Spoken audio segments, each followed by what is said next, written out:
ये है CAA, NRC, NPR को लेकर बार बार देश के प्रधानमंत्री, गृह मंत्री और तमाम दूसरे नेताओं की ओर से भरोसा दिया जा रहा है कि देश के मुसलमानों का या देश के किसी भी नागरिक का इससे कोई लेना देना नहीं है, किसी को भी देश छोड़कर बाहर नहीं जाना होगा। उस अभी मजा आएगा ना भिड़ो कि एक है सीएए जिसमें आप कहते हैं कि हमारे पड़ोस के जो मुल्क हैं, हालांकि वो जो रीज़न उन्होंने दिया था कि वो पार्टीशन का जो काम है अधूरा रह गया था, तो पार्टीशन का अफगानिस्तान से क्या ताल्लुक मुझे नहीं मालूम, लेकिन और अभी तो रुको, क्लाइमैक्स अभी बाकी है। शायद उन्हें पता होगा। फिर भी ये 3 मुल्क उन्होंने चुने।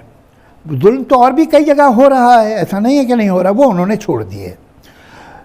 तो इनसे जो वहाँ पर जो हमारी माइनॉरिटीज़ हैं, हमारे हिंदू वहाँ जो उस मुल्क में उस साइड में हैं, भाई ये 14 अगस्त 1947 तक तो सभी हिंदुस्तानी थे ना वहाँ। अच्छा, कुछ लोग वहाँ रह गए, बस गए, 70 साल तक से अभी वहाँ रह रहे, कोई बात नहीं, कोई वजह होगी उनके रहने की। अब वो इतने परेशान हो रहे हैं कि आना चाहते हैं। अरे बाप रे, ये तो धोती खोल रहा है।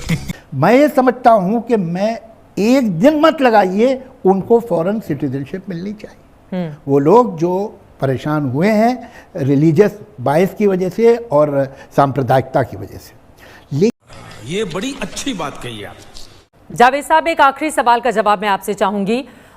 तमाम बातें आपने कही, रोहिंग्या मुसलमान, सिया मुसलमानों की बात हुई, लेकिन देश का, हिंदुस्तान का मुसलमान क्यों डरा हुआ है? कौन से ऐसे लोग हैं जो अपनी राजनीति चमकाना चाहते हैं और उसके जरिए दरअसल ये बताने की कोशिश की जा रही है कि अगर ये लागू हो जाता है, मोदी सरकार लागू कर दी, अभी मजा आएगा ना भिड़ो कर देती है, ऐसा तो कुछ फिर नहीं। ये आपका एक तो सुनिए, एक बात सुनिए जी, आपका एज एन एंकर आपका सवाल है कि आप न्यूट्रल लहजे में बात करें। कौन से लोग हैं जो अपनी लीडरशिप चमकाना चाहते हैं? उसी तो आपका बायस मालूम होता है, आप एक साइड पे हैं। आप बेशर्मो, शर्म करो, शर्म। आप एंकर हैं, आप बीच में रहिए। पहले तो ये भाषा गलत इस्तेमाल कर रही हैं आप सरकार का जो आदमी ऐसा कहता है कि ये गलत है, वो अपनी लीडरशिप नहीं चमकाना चाहिए, उसके बारे में नहीं बोलेंगी आप। ये आपने तो तय कर लिया आप किस साइड पे है। जर्नलिस्ट को तय नहीं करना चाहिए वो किस साइड पे, उसे न्यूट्रल रहना चाहिए। लेकिन एक सेकंड, अब सुनिए, पहले अपनी लैंग्वेज आगे ऐसी मत इस्तेमाल कीजिए। बात क्या है कि जो एनआरसी है क्या, जरा पता तो लगे। अभी कोई कुछ कह रहा है, कोई कुछ कह रहा है। हमारे प्रधानमंत्री कह रहे हैं, इसके बारे में बात ही नहीं हुई, अभी कैबिनेट ने कभी डिस्कस ही नहीं किया, कोई किससे ही नहीं हुआ। हमारे गृह मंत्री कह रहे हैं साहब वो तो हर जगह लगेगा।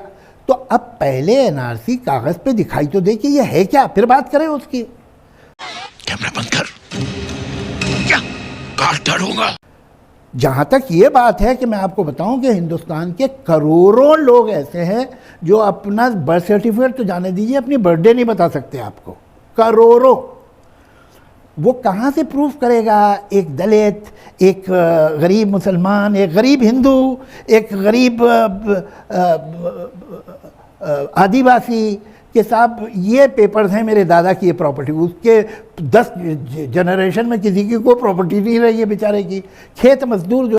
मेरा ये चैनल सब्सक्राइब करें और मेरे हर अपडेट आपको मिले, इसके लिए बेल आइकन जरूर दबाइएगा।